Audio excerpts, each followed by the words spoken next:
ఇప్పుడు నేను ప్రశ్నలు అడగడం ప్రారంభిస్తాను. మొదటి ప్రశ్న, కటానా ఇతర పురుగు మందుల కంటే ఏ విధంగా భిన్నమైనది? నేను ఇంతకు ముందే చెప్పినట్లుగా మీరు విశిష్టత, విశేషత మరియు ప్రయోజనం అనే 3 భాగాలలో సమాధానాన్ని చూడవచ్చు. ఇప్పుడు సమాధానం యొక్క విశిష్టత భాగం. కటానా అనేది 20% WG ఫ్లూబెండియామైడ్ యొక్క సూత్రీకరణ మరియు ఇది థాలిక్ యాసిడ్ డైమేట్ సమూహానికి చెందినది. ఇది కీటకాల కండరాలలోని రేణుడాన్ గ్రాహకాలపై చర్య చేపట్టే తాజా రసాయనం.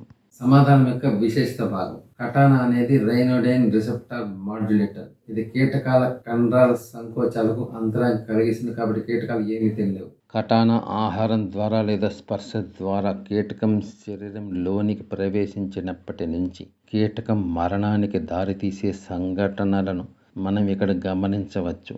కటానా తీసుకున్న కొద్దిసేపటికే కండరాలకు కాల్షియం ప్రవాహంలో ఆకస్మిక మార్పులు చోటు చేసుకుంటాయి.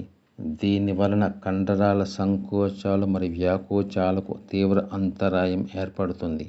వెంటనే కీటకం తినడం మానేస్తుంది. తత్ఫలితంగా కొంతసేపటికే కీటకం చనిపోతుంది. సమాధానం యొక్క ప్రయోజన భాగం. కటానా వల్ల కండరాలు కోలుకోలేని దెబ్బ తినడం వలన కీటకాలు తక్షణమే తినడం ఆపివేస్తాయి. తద్వారా పంట నష్టం తక్షణమే ఆగిపోయి రైతులకు మంచి దిగుబడి వస్తుంది.